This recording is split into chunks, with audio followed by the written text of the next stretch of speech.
So this afternoon we have the lecture from José Mendes. It's really a great pleasure to introduce him. So he gave fundamental contribution in the area of complex systems and complex networks, as you know, and in particular with reference to random graph theory, percolation theory, critical transition, and phase transitions. And on a personal note, actually, one of his papers from 2008 actually inspired the paper that I wrote last year. So after 16 years, still gave me inspiration for writing a paper. Of course, he received for his contribution several prestigious awards. He was also president of the Complex System Society. And well, I will not. So this lecture of today will be about belief propagation algorithm, where you will see that there will be motifs, higher order motifs, but he will explain all about it right now. I think I don't need this. Microphonation. I need this? Yes. I need?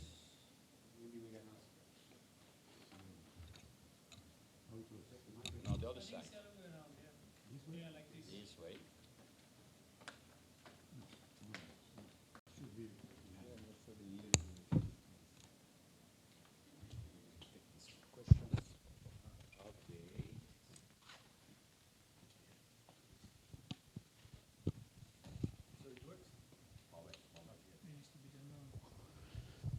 It's okay? Yes. Okay, perfect. Okay, thank you very much for the introduction. I could speak in Portuguese, but because there are some guys. no, because they don't understand. No.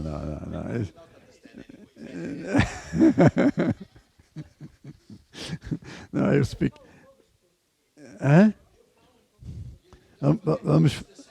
Vamos falar. Tu já devias falar português, porque já estás aqui há 2 dias. Tens a fama de que aprendes uma língua em 3 dias, portanto, ao fim de 2 já devias falar. Hein? Mas pronto, eu vou falar inglês, que é melhor. Hein? Okay, so the title of my talk, let me write at least the title, because is...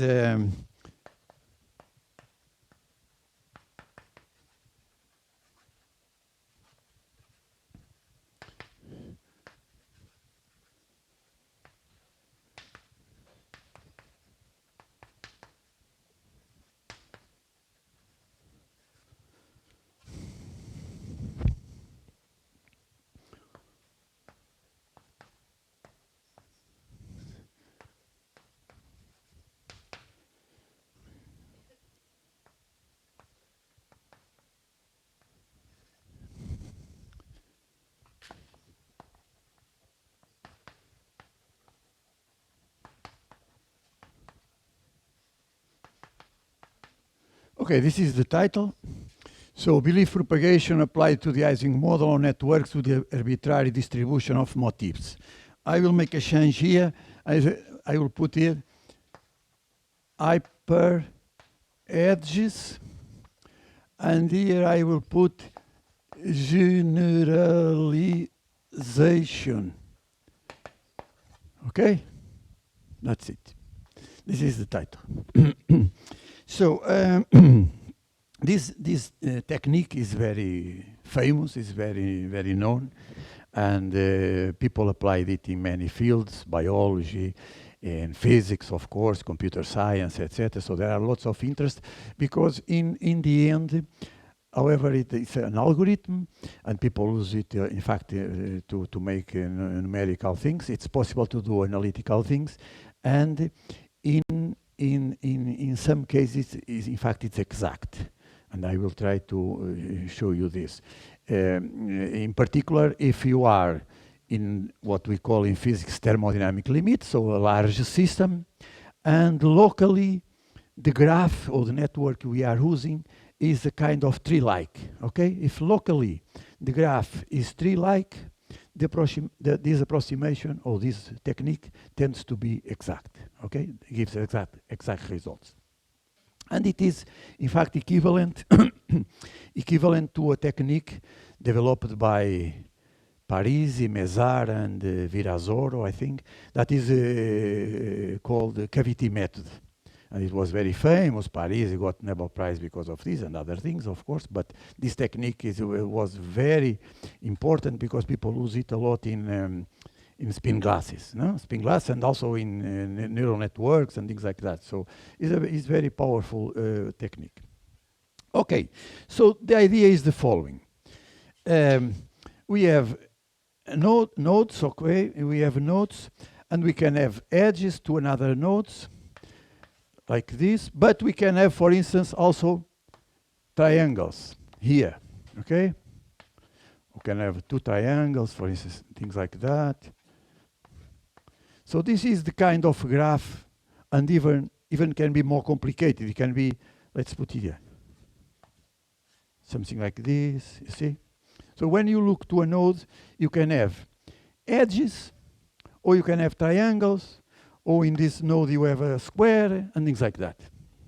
And so this is what I call motifs, but in fact, I will say hyperedges, because here we are somehow working on most of the talks were about this hypergraph, so I will call it hyperedge in some sense.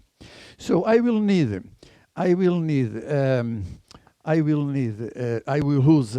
also a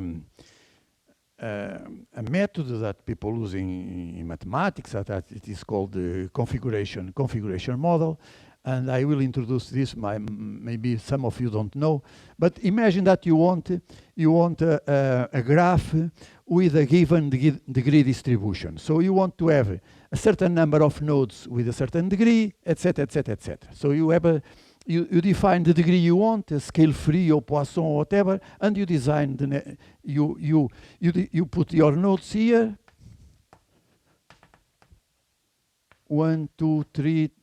N nodes, and then you say I want a network with a certain number of nodes with degree 1, a certain number of nodes with degree 2, and a certain nodes of degree, I don't know, something like that, okay?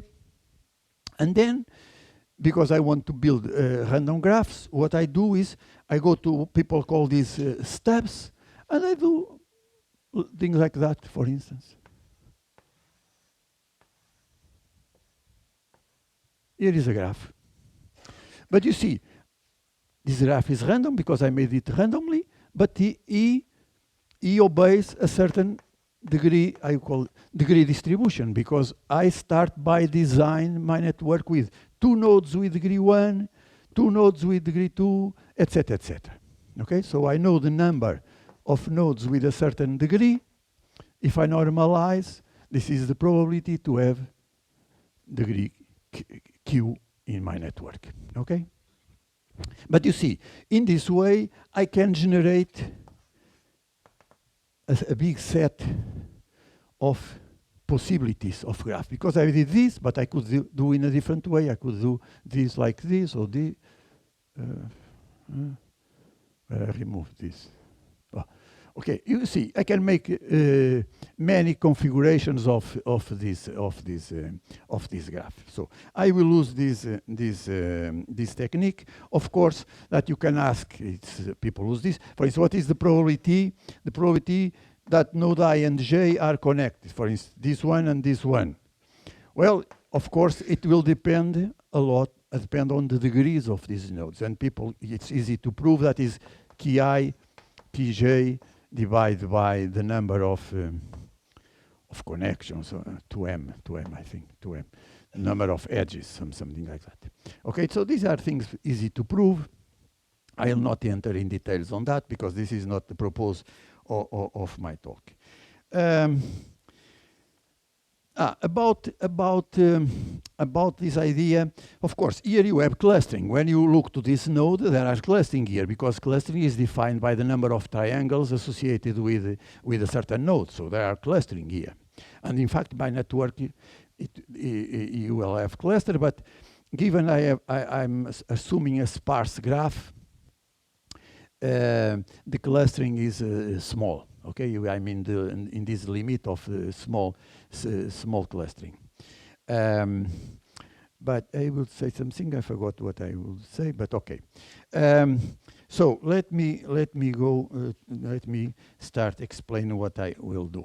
So I will define these motifs or edges, what I call motifs, in the following way. So you can have isolated nodes, and I call them key 1 in a node I, okay?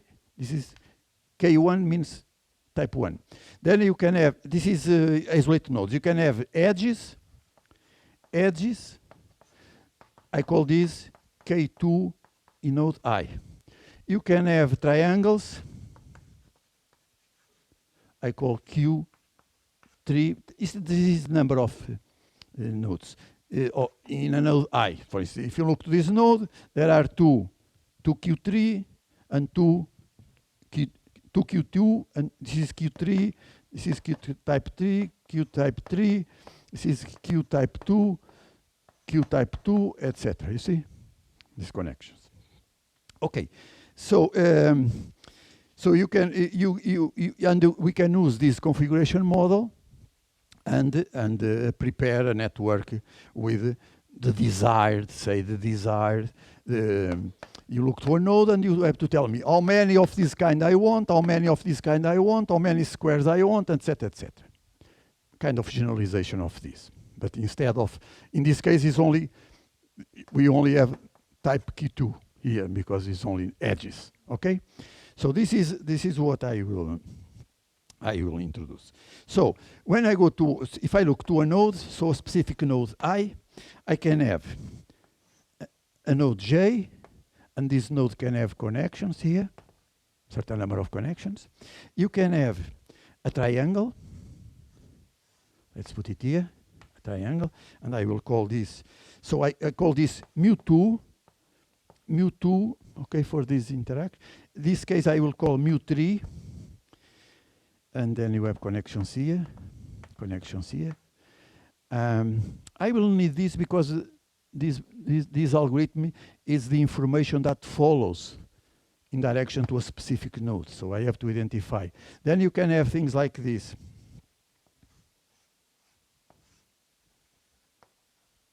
For instance, this one, I call it mu4 type A. Then I can have, for instance, things like this.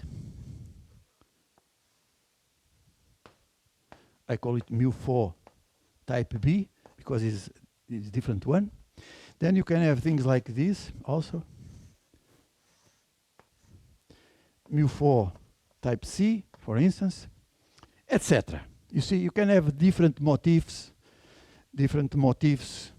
associated with a certain node, and then I will prescribe the configuration I want of these objects around a certain node. Okay. Okay. Let's go to the simple case. Simple case. Let's start with only edges. To see the framework. So let's go to P2 because it's for the case of only case of twos, okay, so edges. So we are in this situation here. I will call it P2 of adjacency metric ij, okay? So this is the probability that an edge between I and j there is a connection between I and j, okay? This is this probability. How I will write this? Of course, this can be 1 or 0 if the node is there or if it is not. Okay, if the link is there or not. And we can write this quantity in the following way. This is Q2. So this is the average number of twos divided by n minus 1 delta iaj minus 1 plus 1 minus Q2, let's call this way, n minus 1 delta iaj. So this is this probability, okay? And if we want to generate a random graph, a Erdős-Renyi graph, obeying with a given adjacency matrix, that depends on these things I will design, of course. Then we have this the generator of this graph I will call G2. for this set of IAJ, for this IAJ, is given by the product from I equal to 1 to n minus 1, the product of j equal to I plus 1 of P2, this P2 of IAJ, okay? So this gives me the graph. If you multiply all these probabilities, it gives you the graph you generate in this case where there are only edges, okay? So, and of course this is Poisson degree distribution. This is because I made it in a random way, so this is, I expect this is a Poisson degree distribution. So if I start, so if I have a set of this Q1, 2, Q2, 2, etc., Qn of 2, so you see, for each node, I tell you how many connections you have, but connections of this type. So I can write this graph in this thing in the following way.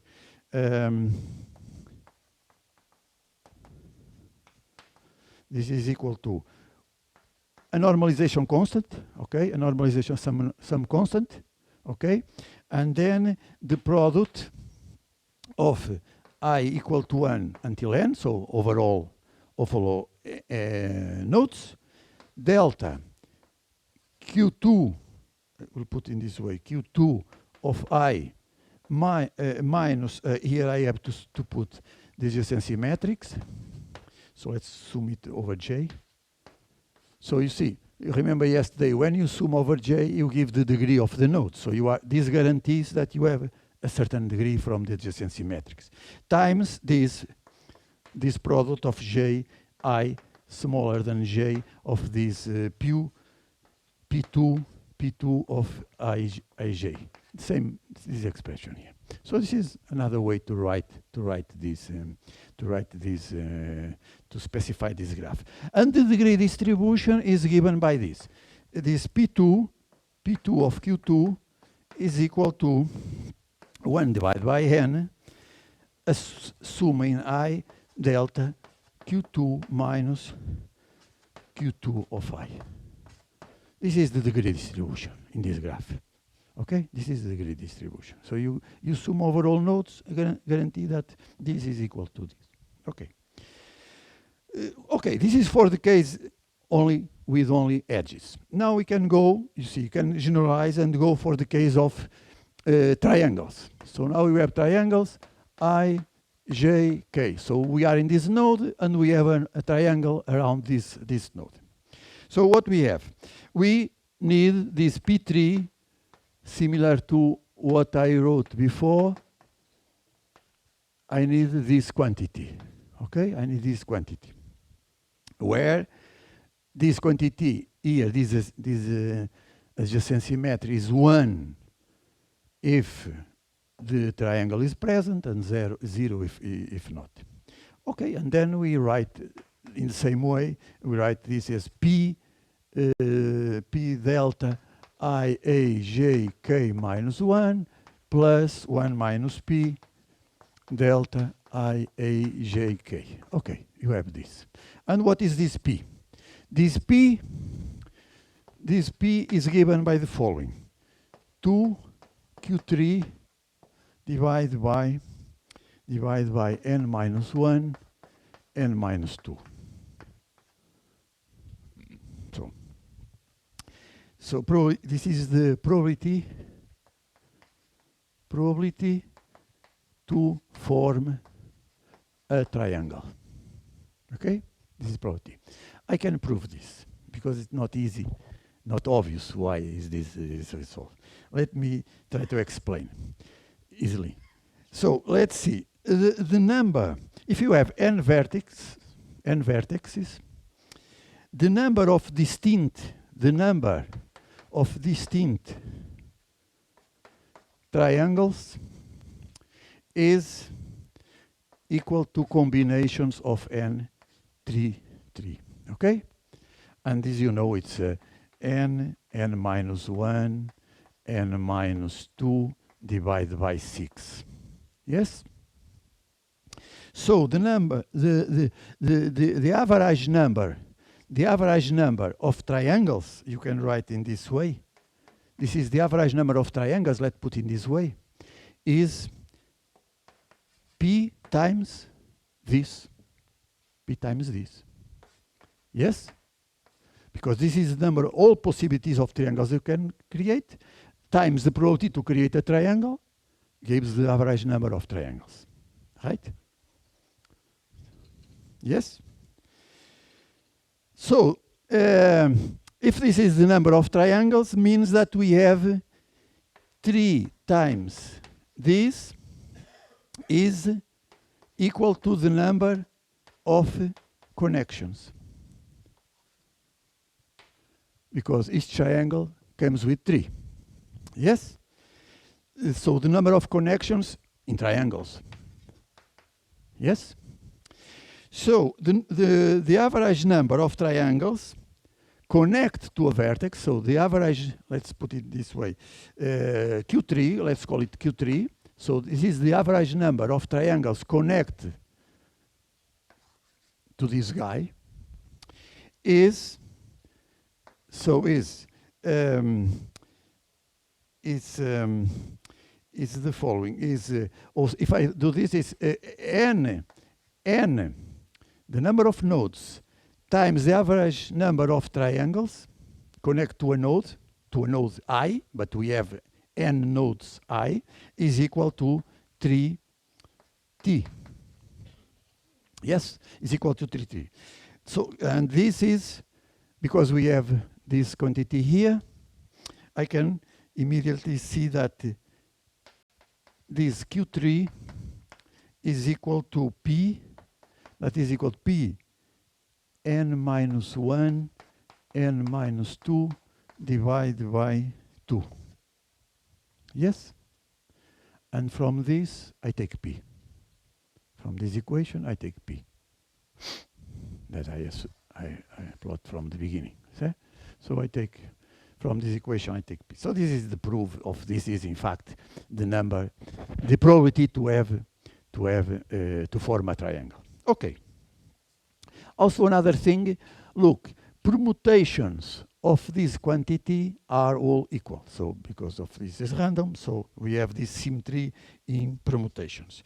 So we can build the graph in the same way I did here. I can build a graph. So G3, I write it here, G3 of I, A, J, K, of I, J, K, it will be the product, for you to see how I generalize this. Look at here, is the product of I equal to 1 to n minus 2, product of j equal to I plus 1 until n minus 1, times the product of k equal to j plus 1 until n of this P3 of IAJ.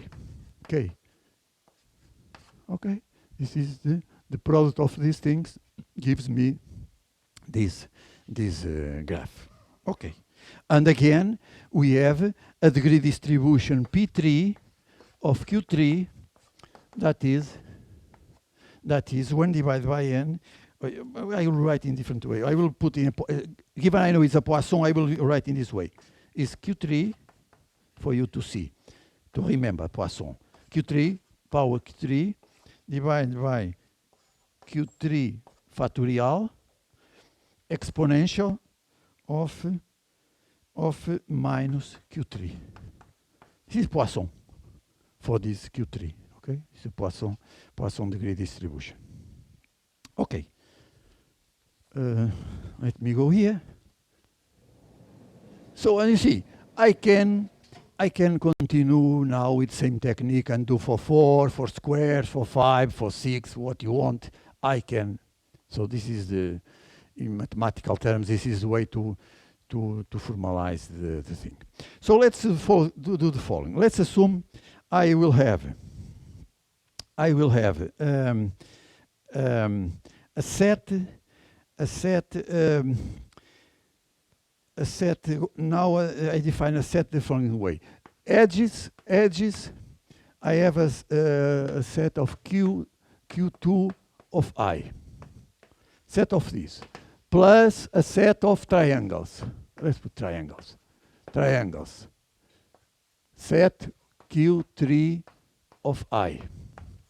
Then a set of squares. Q4 of I, etc., etc. So this is similar to this construction I did there, okay? So, but now, given we understood this for the particular case of 2s, 3s, etc., now I will make configuration model, but assume I have a certain number of these, a certain number of these, a certain number of these, etc., etc. Okay? Because I want to have something like this around the node I. Yes? So, then I have a graph. So my graph will be this Aij for these guys, Aijk, etc. You can see the rest. Eh? So I have adjacent symmetry, the generalization for triangles and for squares, etc., etc. And this will be, because this is a random graph, the construction is random. This can be separated in the following way.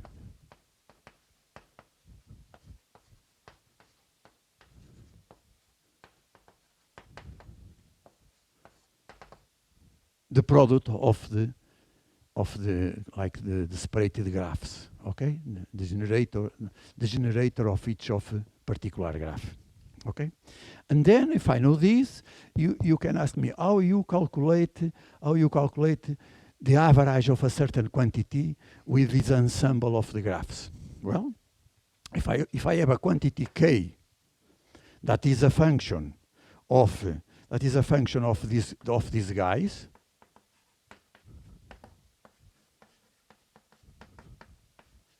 etc., some quantity, okay, the average degree or whatever what you want.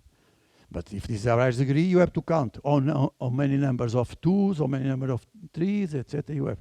So the average degree of this for this ensemble, for this set of graphs that you can generate under this way, the configuration model. So this will be an integral of k, of course, with these arguments, g with all these arguments again, and times, now we have the products of this, I call it the Ij derivative here, Ij times this product of I small j smaller than k of Dijk, etc. You see, you have to integrate in all these things, this function. It's a bit abstract, but it's the way how to do. Okay, now let me prove you something that is interesting. Because look, when I draw this, of course, I can draw something like that. For instance, you see? So this link is shared by two guys, okay? So I will roughly prove that the number of these things goes to 0, okay? The number of these overlaps goes to 0 because the graph is sparse in the thermodynamic limit. This, of course, it helps a lot, okay? So basically, what I have to show is this quantity. I will write here. The total number of overlaps of edges with triangles, for instance, is, I will make only for this case, but if for edges and triangles we prove it, then you can assume that for other cases it will be similar. So let's put in this way. I have to prove that this quantity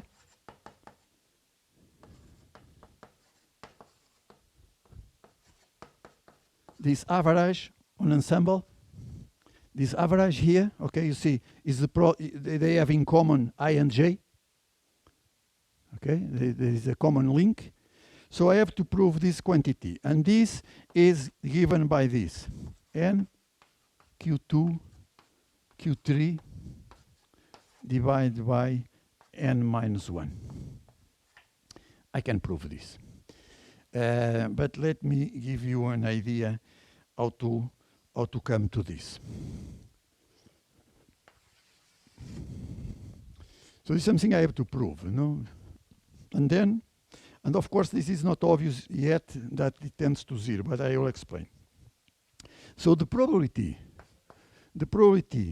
to have an ij equal to 1, let's put it here, is q2 divided by n minus 1. Okay? And the probability to have aijk equals to 1 is equal to 2q3 divided by n minus 1, n minus 2. Somewhere here, somewhere there. Is the thing I prove already, yes? So it's here. So this quantity here, I will write it here.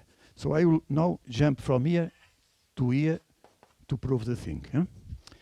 So this is 1/2 sum ijk, average of iaj, average ijk. Because the average can be separated because it's a random graph. You can separate this. The product is the product of averages.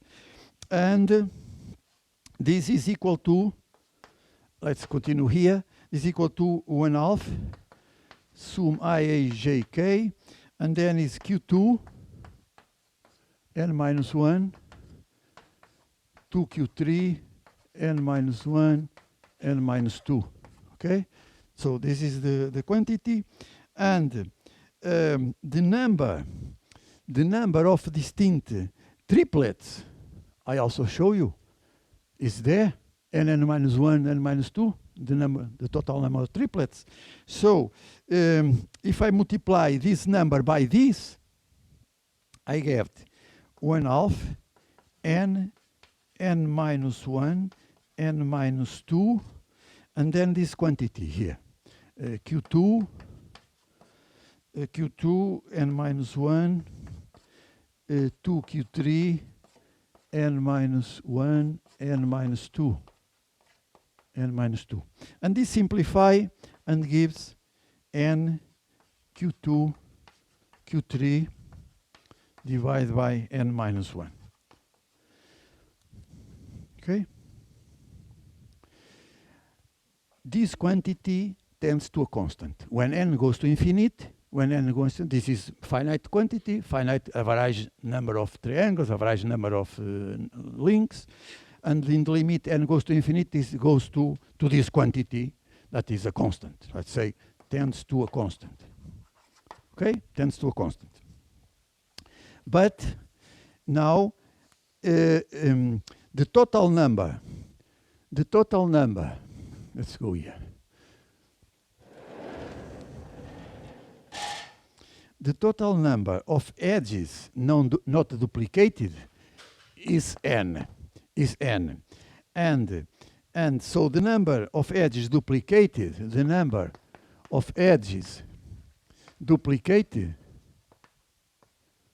that is these guys I'm looking for, is the number of is equal to the number of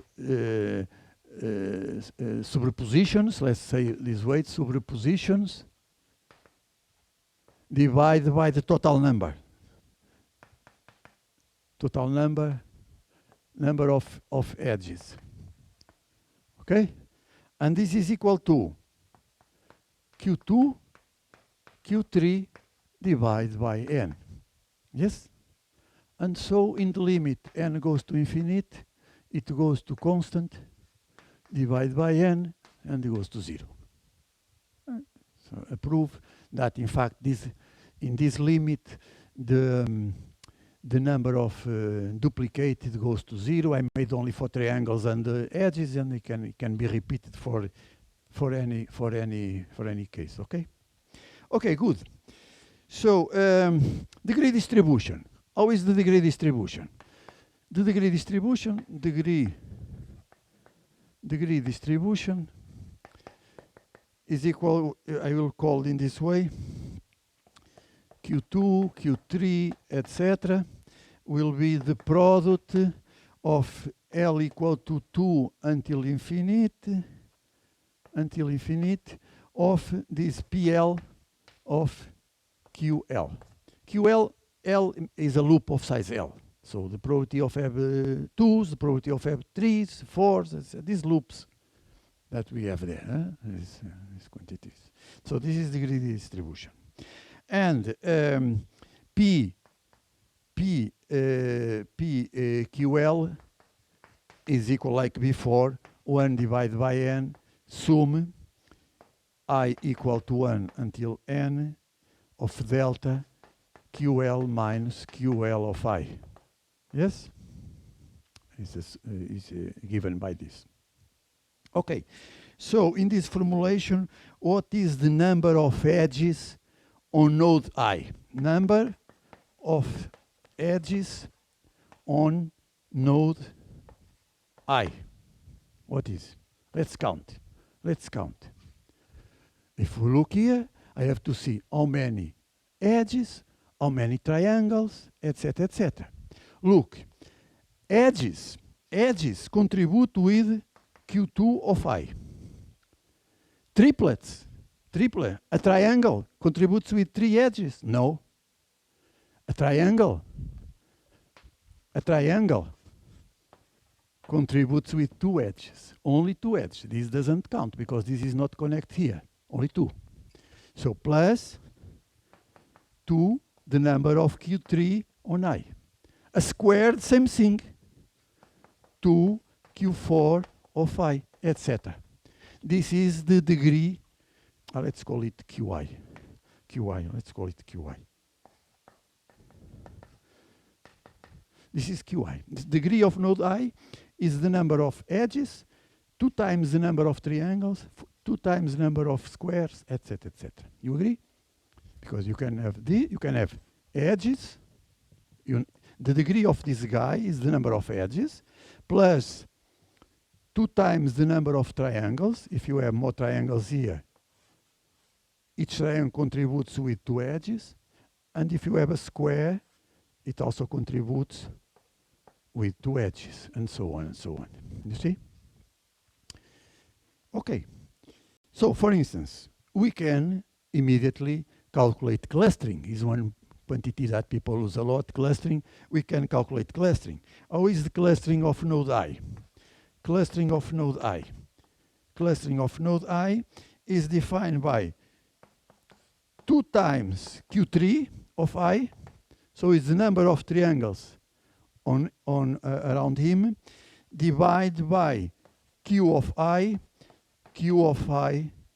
minus 1. Yes? This is the way how you measure clustering. Yes? So this Q of I is Q2. Is when I don't put any index, it means edges. Okay? Means edges. So you see, this clustering in this model is maximum when everything is triangles. If everything is triangles, so this is when this quantity gets the highest value. Okay. In the other cases, can be smaller. For instance, and in this case, you see, if all are triangles, you get C of I is equal to 1 divided Q of I minus 1. This is the clustering around if there are only triangles. Okay. We can do also for cliques of size L, etc., etc. I can put you, the formula is for cliques of size L, let's call it, put a here clustering size L, it's L minus 2 divided by Q of I minus 1. You see, it's the clustering around it's easy to show around if you have something like this, some size L, things like that around the node. Okay, so but this is only to show you the basic things. Now let's go, because I didn't show yet nothing about belief propagation. So now I will start with belief propagation algorithm. So let's do the following. Let's consider the Ising model. I'm not sure you know this model, but I will try to explain Ising model. So you have an energy, you define it as energy. The energy of this is for the interaction of these spins. In general, we put a magnetic field, an external magnetic field. So I will put minus, assume overall nodes, a magnetic field that depends on the node, times SI. And then terms like this. A smaller than J, Aij, there is connection or not on the graph, Jij, and then Sij,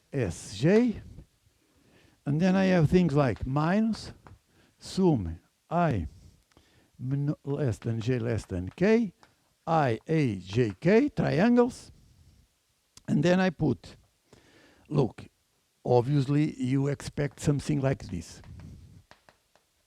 Yes? Like people did here in hypergraphs.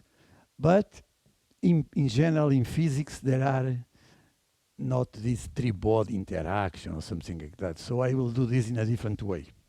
I will put this as this way. Jij, Sij, plus J, Jk,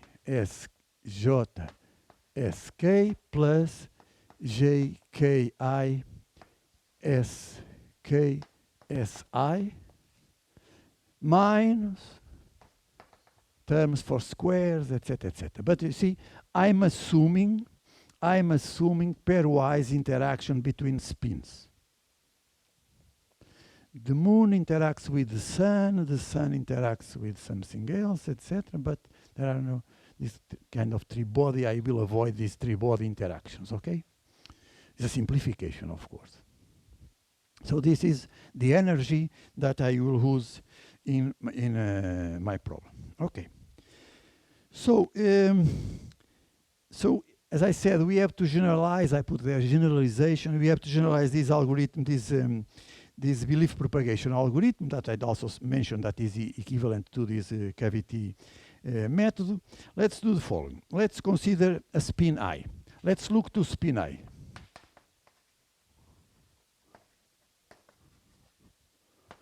Let's do a spin I, okay? And if I look to spin I, so this there is a nearest neighbor, for instance, spin I is here, and there is a nearest neighbor of him J, and there will be a message that will follow from I to J, okay? And I will call this mu Ji on SA. So it's the information that goes from this guy to this guy, assuming that this guy has spin Si. That can Si can be plus or minus 1. Huh? Can have two values, plus or minus 1. So this quantity has to obey, should be normalized. So the sum of Si plus minus 1 mu Ji of Si should be equal to 1, should be normalized, okay? And so I can write the probability Pi of Si, so the probability that spin I, this is probability, I will write, probability that spin I, is, so that spin I is in state Si is determined by the normalization factor and the the product of this incoming, because you see there are more connections, so it's the product of this incoming message, and of course the term, an exponential of this term related with the external field. So I will write this in the following way. So this probability will be 1 divided by A, normalization, exponential beta is 1 divided by T, inverse of temperature, HI, SI, and then the product, as I said, of J, around J, of this mu Ji of Si. So it's the product of all information, of these probabilities of information that comes from the different nodes to the node I.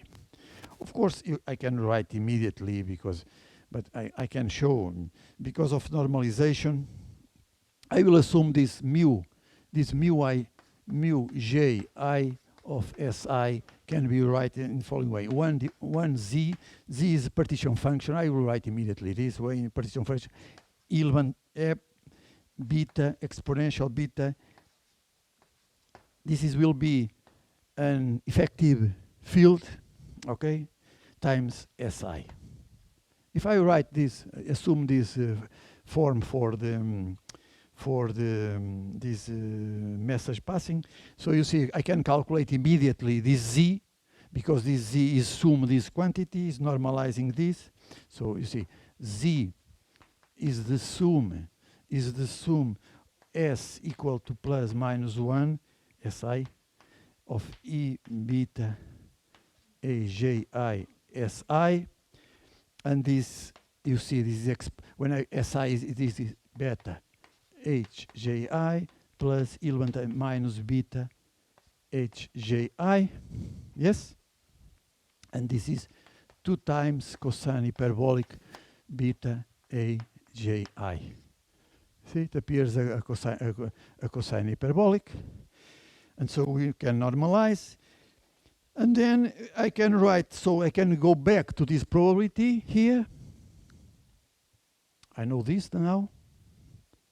Here, I know everything. So this is divided by cosine. This is cosine hyperbolic. So I know this probability. If I know this probability, now I can calculate averages. Okay? Let's do it somewhere here.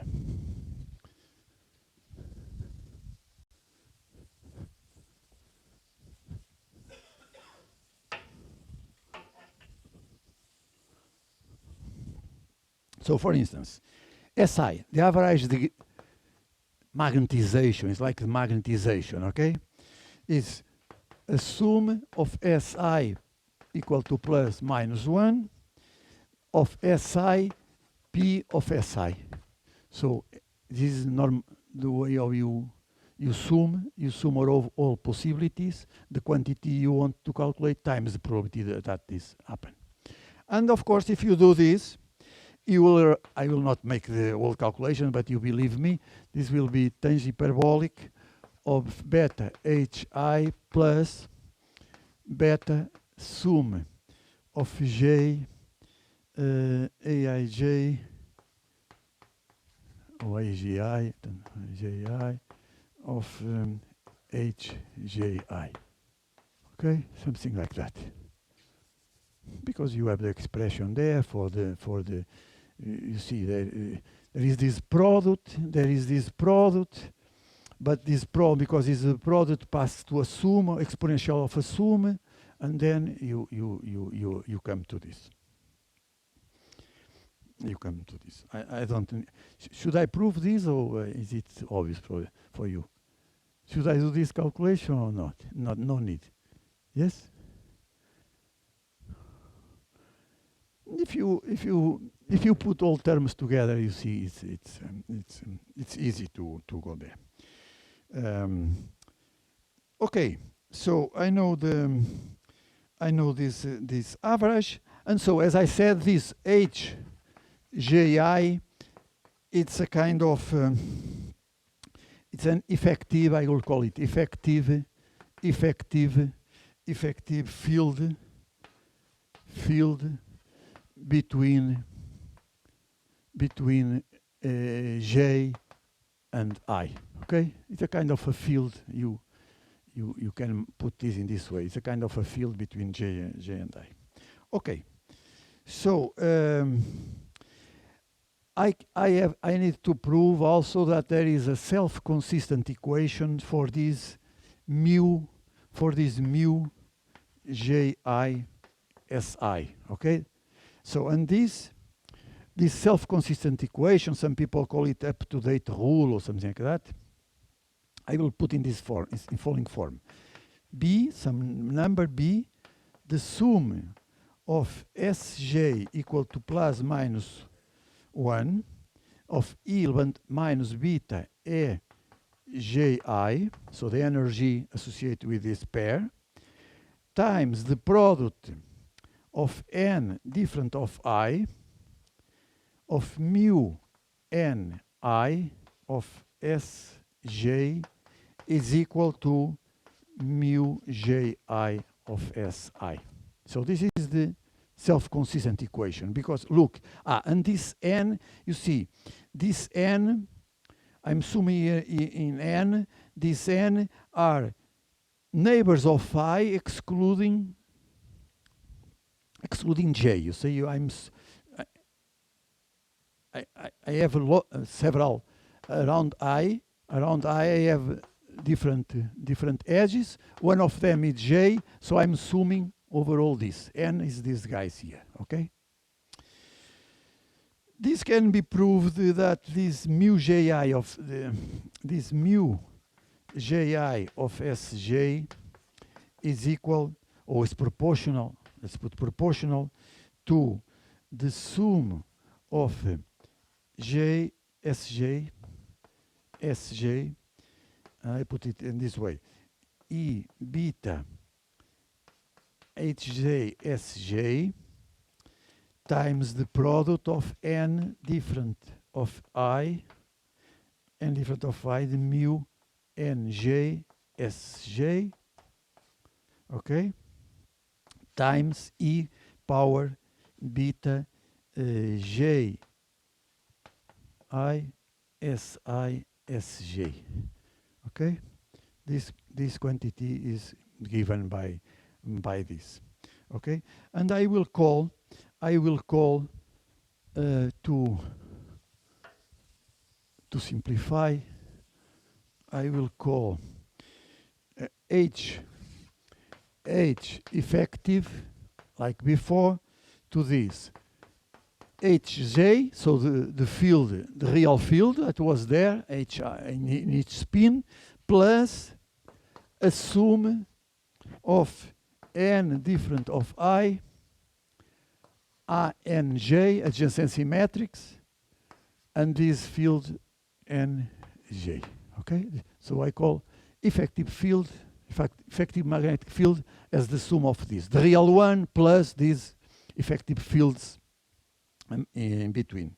And so if I do this quantity becomes like this: sum Sj E beta Sj, and then H effective plus Iji, J Ji, Si, Sj. Becomes like this.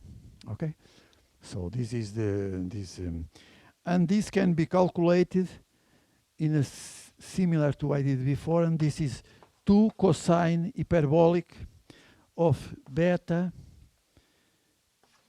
H effective plus this thing Ai Ji Jji Si Sj is given by this quantity. Okay, and then I can calculate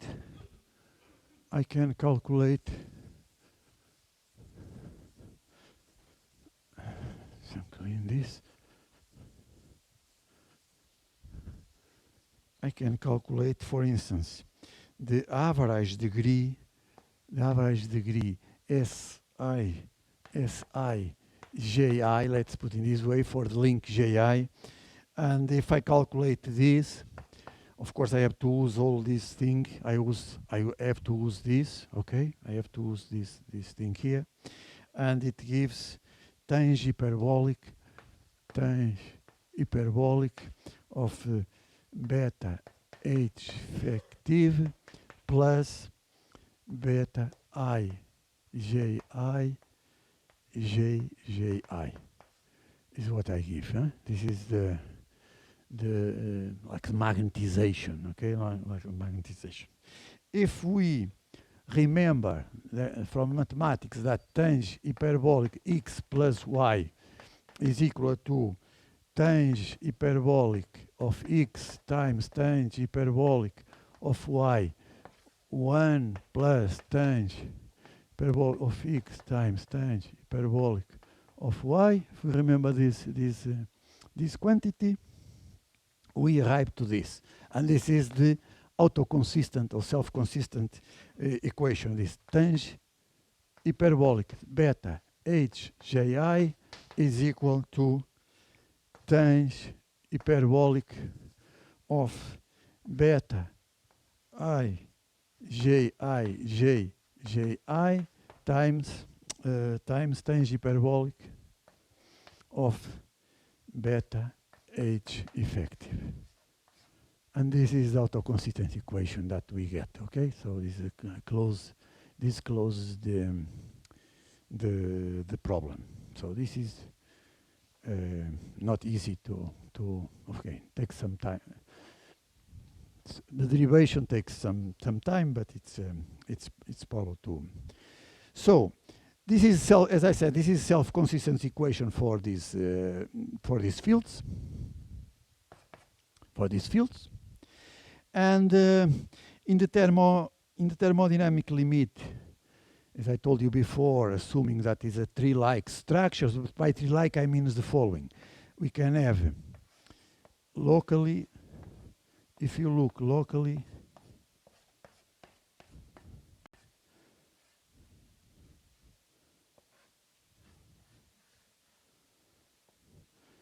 if you look to this node, I can make something.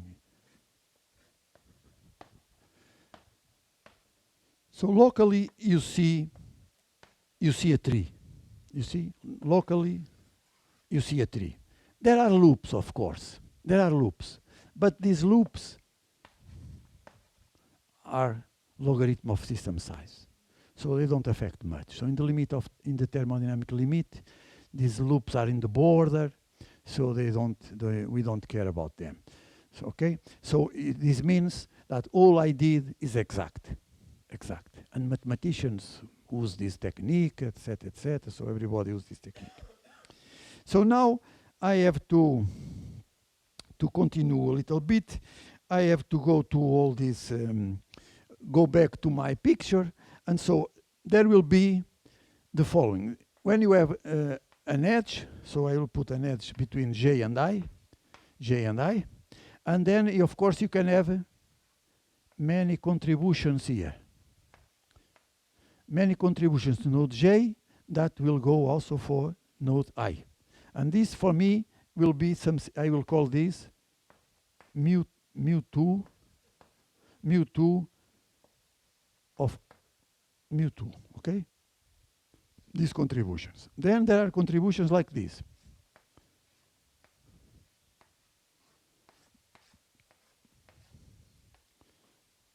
This is node I. And this, this is node J, and this is node I. Okay? And there is a triangle. So this will be equal to something like mu3 and node I. See? So I put these mu's represent everything, because I have this effective field. So the effective field is here inside of this quantity of all contributions to node J that then goes to node I. And here is all mu3 have all contributions of triangles with their, of course, there are things that come to node J and things that came to node K, and then they go to node I. So you see, I have this, I will call this ML of I. So this is a cluster or motif motif of length of size L. Okay, this is motif of size L. M2, M3, etc. So connected to I, huh? Because here is a motif of size L, in this case a triangle, connect to size to the node I. Is to the node I'm looking for. And so now I have these quantities. I will generalize this is ML of I. You see? Now I simplify this previous nomenclature. I simplify with this with M corresponding to the motif. Motif 2, motif 3, etc., etc. And so this we know, we can guess the expression for this probability. And so for the probability for Si will be 1 divided by A, again a normalization, E beta Hi Si, energy, the product of these sets of M, L, I, all possible motifs, mu M, L, I on node Si. As I did before, I don't know where I have it, maybe I already cleaned, but you remember that I did something similar, but with a different nomenclature because I put it here, mu3, etc. So, but now I'm kind of generalizing this. And with this generalization,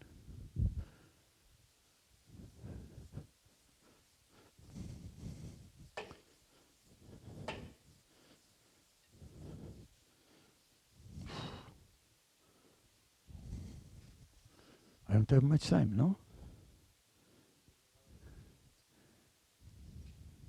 Still 30 minutes? Huh? I don't know how much you have. Still many pages. How many?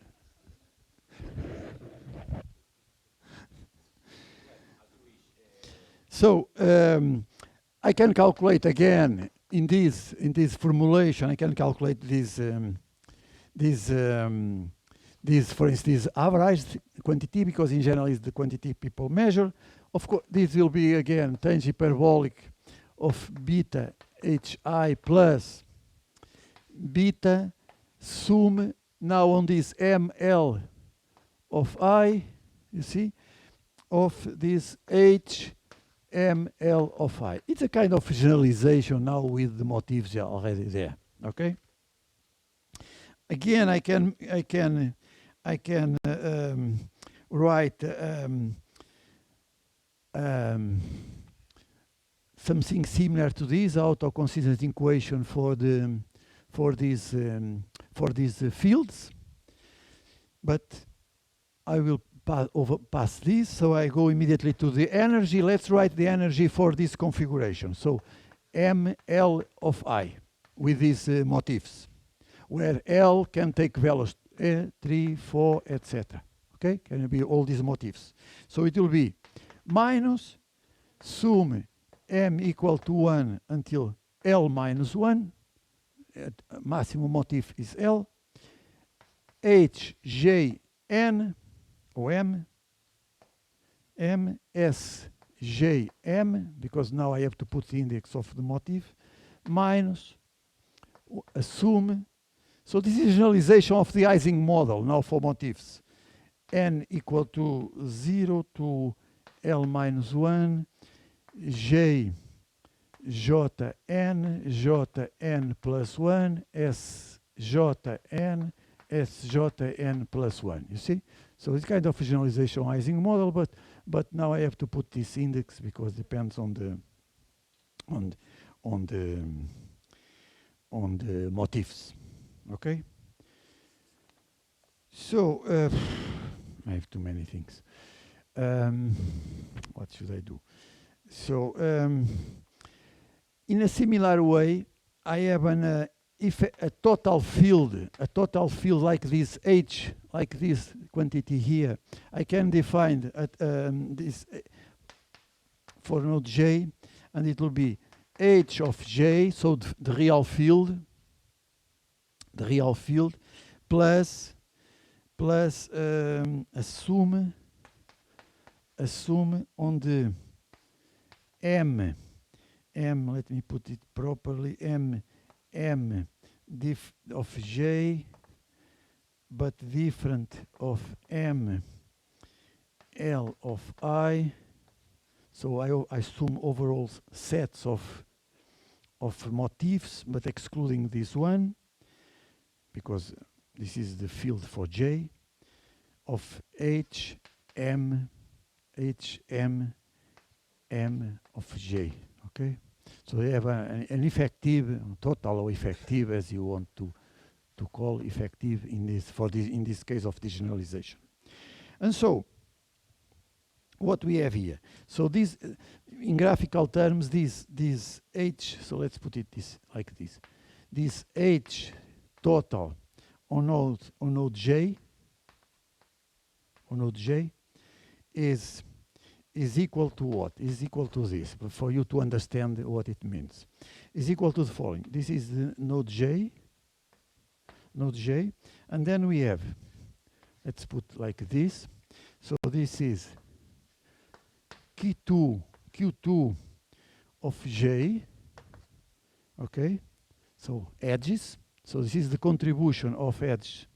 Then you have things like here, Q3 of j. So contributions. There is triangles. I don't put here triangles, but so let's put triangles. Many triangles here that contribute, of course. Contributions, and then you have, let's put it here, the contribution of QL of j minus 1. Why minus 1? Because 1 is here. One connection is here for j, so I have to exclude 1, so it's this one here. And then you have other connections here for other figures, k, m of j. You see? So in this field, in this total effective field, is the field on this node, that is, I will put here hj, that is the real field you apply, plus the effective fields that came from all motifs around your node. Everything is included in this quantity here. Okay? So,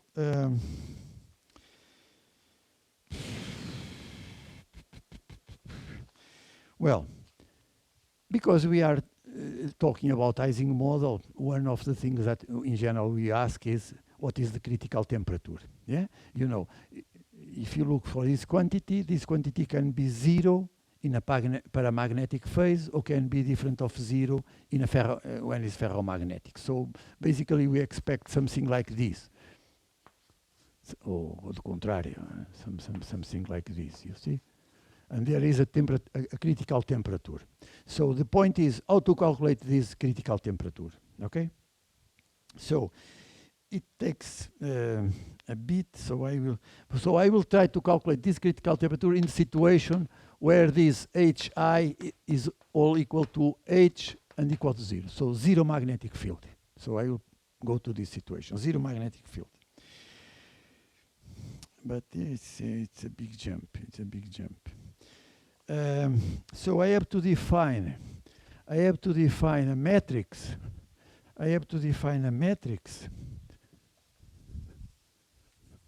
Let's do it easily to finish, just to show the critical temperature. So a non-trivial solution appears when the determinant of some matrix is equal to 0. And this matrix is defined in the following way. Mn is equal to Qn with m different of n, and m that is equal to Qm minus 1 for m equal, okay, yeah. Minus qm divided by a function that I didn't define. That is a function of temperature. I didn't define this function because I gave I made a jump. But so there is this matrix, and we look for the non-trivial solution that corresponds to determinant equal to 0. And this is equivalent to say that for motifs, if we have motifs of size L, imagine that we only have motifs of size L, the critical temperature comes from the following expression. B of L, I didn't define these quantities, F L of T equal to 1. So there is a relationship with this function here, and we have this expression, and then we get that this B of L, this B is the branching parameter. You know, for instance, in beta lattice you can have from each node 3 or 4 edges. So the branching parameter, this is the branching parameter for the loops of size L. Okay, this is the meaning of this, and this B of L will be equal to Q of L minus 1 divided by Q of L. Most of you know this expression. In fact, you can, if we go for, this is the general case, and if I go for L equal to 2, for instance, because we know very well the case L equal to 2 is only edges, so it's like the Ising model on a normal lattice. So we get, for L equal to 2, we get TC is equal to 2J divided by logarithm of B2 plus 1, B2 minus 1. So this is what we get. I can prove this. If you want, I can prove this. It takes 2 minutes. And this is very known formula. Okay, if you go to my book or something like that, I have there a chapter about Ising model and things like that. This is the critical temperature that appears there. Okay,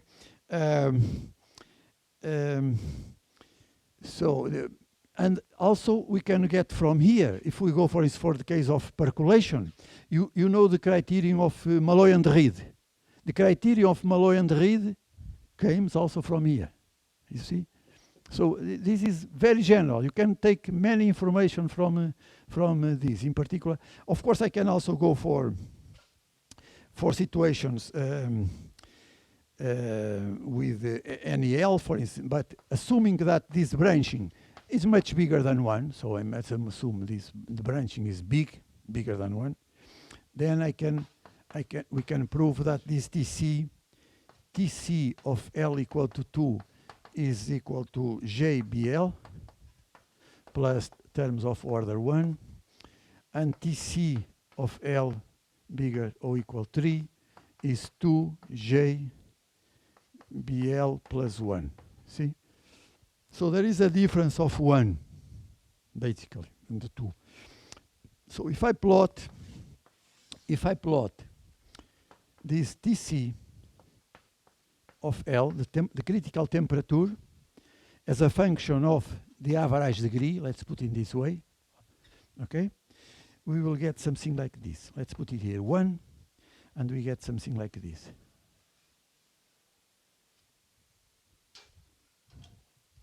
This is L equal to 2, okay, then L equal to 3 gives something like this, also in same place.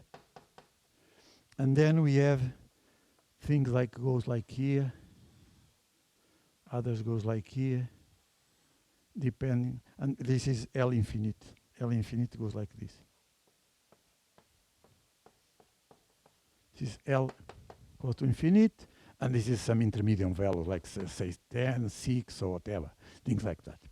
So you see, so you can calculate, using this technique, you can calculate the critical temperature for any kind of the motifs you use in. So I mean, this was made in computer. Now you can do to design these curves. Of course, you have to do in computer, and assuming only a few simple cases. But you can do in computer. Then you can do what you want. So, of course, I can do things more complicated. So, assuming not only that we have clusters or loops of size L, but for instance, loops of size L and size L prime, and you can generalize. Also, the formula. A formula like this can be generalized for when you have L and L prime, and so on and so on. So, but I don't have time. So it's a bit complex. I know it's a bit complex, but I thought that it's something that's related with some. Yes. But using this idea of hypergraphs, if you want, with some simplification, not hypergraphs in general sense that you have, because I have some specifications here.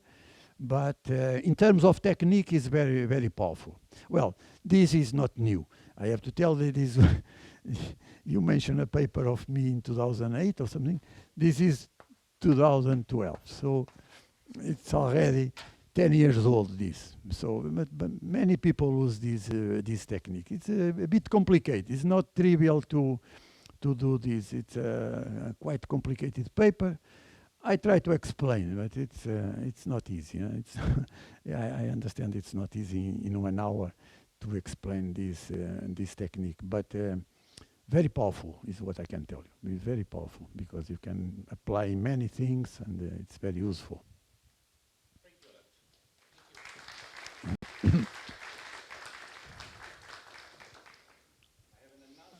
Yeah, before the questions. Yes.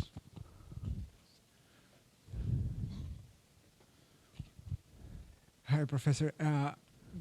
I have a question way before when you mentioned, when you were starting talking about the Ising model, that you said that you were going to follow the superposition principle, right? If you have a triangle, then the interactions are from this face, this edge, and this edge.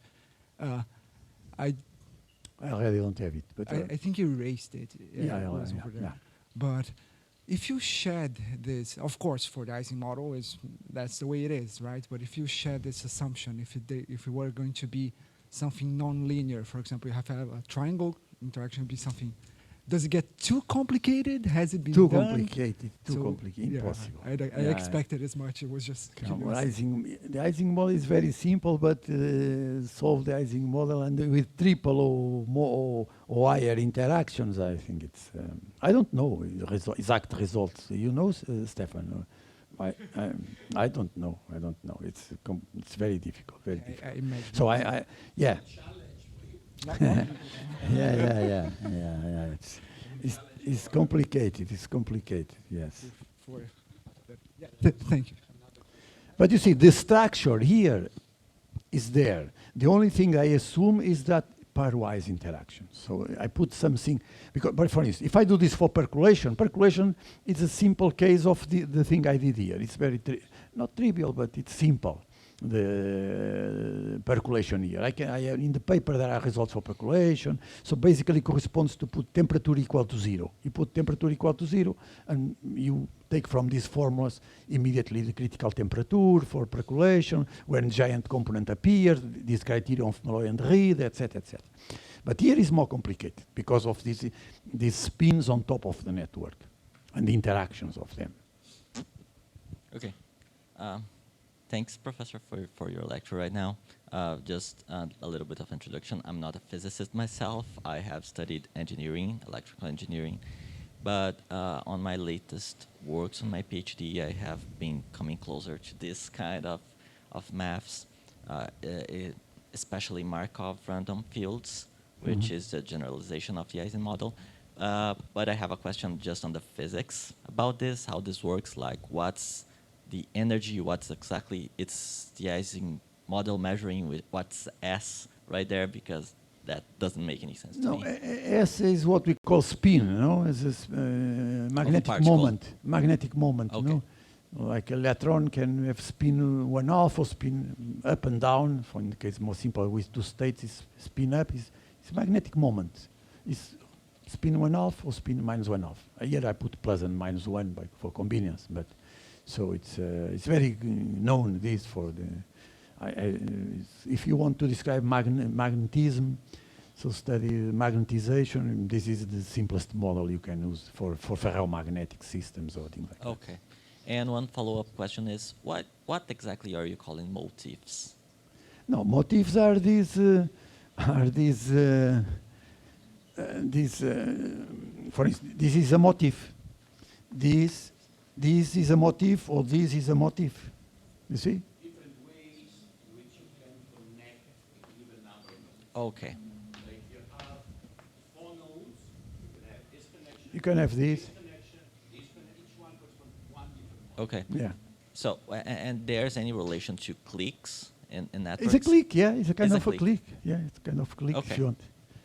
But click is in general is fully, Yeah, it's fully, a triangle. fully connected. This jargon was introduced by Uri alone.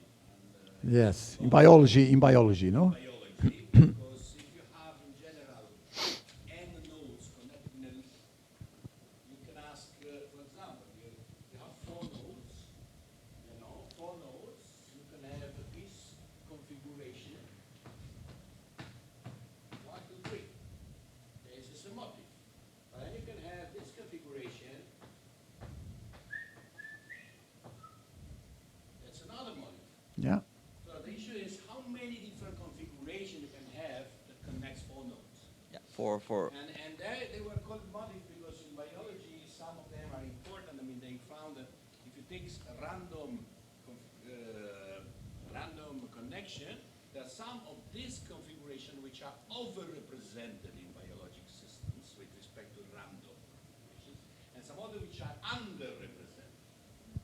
That is, if you would distribute your link randomly, there's no mechanism, so to say, to distribute links. How many of these you would count in average? And then you compare how many you have in your real biological system. And then you see that some of these specific configurations that are not distinguishable, in the sense that they appear, but they appear in the same quantity that would appear in the case of a noisy distribution. Some of them instead are overrepresented. So there should be something why this is preferred. And so that there is an argument that each one of these corresponds to some functioning. Now that has to be repeated in a biological system. And that's the origin of the name. Okay. Okay. Thanks. Yes, very small question, very quick. Thank you for the class. If I understood correctly, you are modeling a opinion with the yes, S, right? Symbol. It's yes or no. It's binary. Maybe you could extend it to more opinion. Yes. Right. It wouldn't. The mathematics would be Potts more model. complicated. Potts model. It's both, but it's more complicated, or it's. It's a bit more complicated. But it has solution. In principle, yes. In principle, yes. We did something with Potts model, not exactly this, but in principle, yes. Okay. In principle, yes. That's. But it's a generalization, yes, it's a generalization, yeah. This is good for spreading, you see, because of the idea of this message passing is spreading of. So people use this technique, for instance, in epidemics, you can use this technique for spreading of disease, etc., etc. So if you want to do this in mathematical terms and in a kind of exact way, and not on these comportamental models, no, not a kind of mean field, then you have to use these kind of techniques. Yeah. There is another question here. Actually, my question is related to the previous question. I would like to ask if the motifs configuration is also taking into account the permutation between, like, have 2 nodes between 3. No, have 3 edges between 3 nodes, but if I change the edges, we Yeah, also know the motif of the same one. It's same, yeah. Yeah, because we have in time series studios also a motif.